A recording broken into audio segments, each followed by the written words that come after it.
On Christmas Eve, the spirit of Charles Dickens descended on Mar-a-Lago.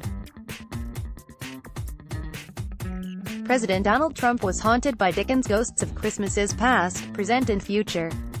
It was not a good night for the ghosts, nor for Trump, in which Christmas carols were notably absent. The ghost of Christmas past was Abraham Lincoln. His questioning was pointed, tough and chastising. "Mr. Trump," Lincoln began,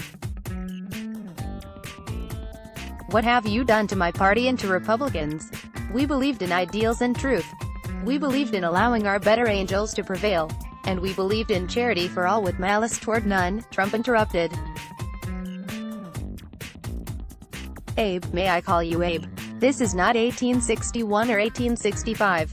It is worse. The Democrats are destroying the nation.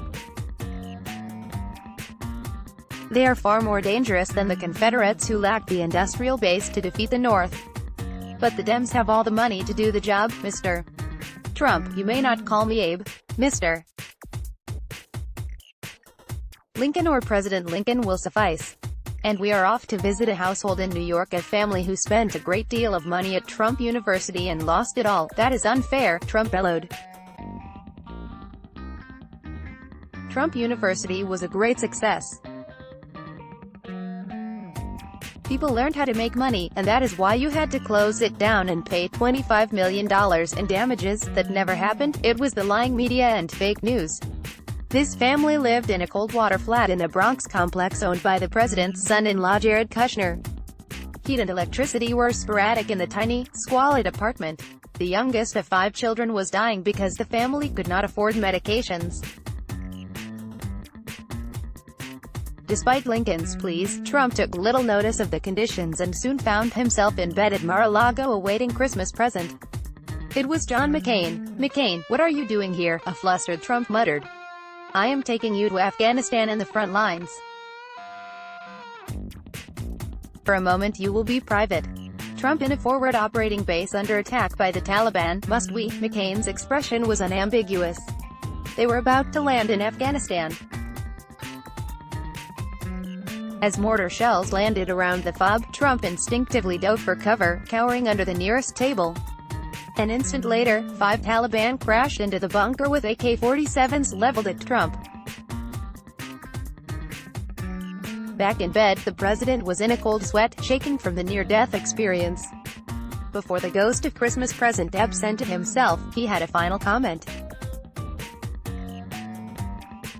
"I guess New York Military Academy never prepared you for that." Trump relapsed into an uneasy sleep. At the stroke of 3, the ghost of Christmas future appeared at Mar-a-Lago. "Is that you, Vladimir?" "Thank goodness it is," the president sighed in relief. "Donald, I do not think you should be so happy about that." "Why not?" "You will see." As the pair was transported to Washington.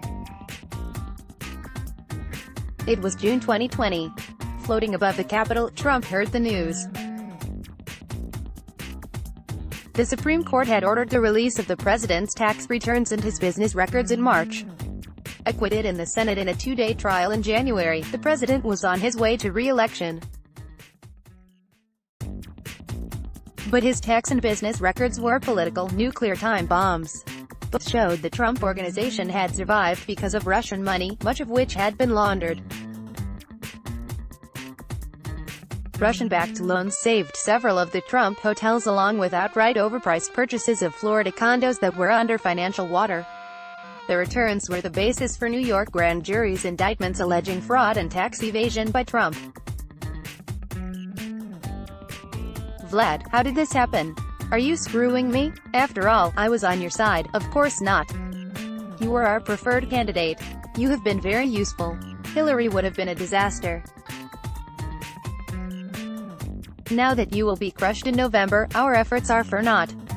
The Dems will win and they will make life much more difficult for us." Returned to Mar-a-Lago, Trump sat up in horror. The first rays of the sun were filtering over the estate. Trump shook his head. "What a terrible night. What nightmares. And what nonsense. I have done nothing wrong. Anyone in New York real estate uses taxes to advantage.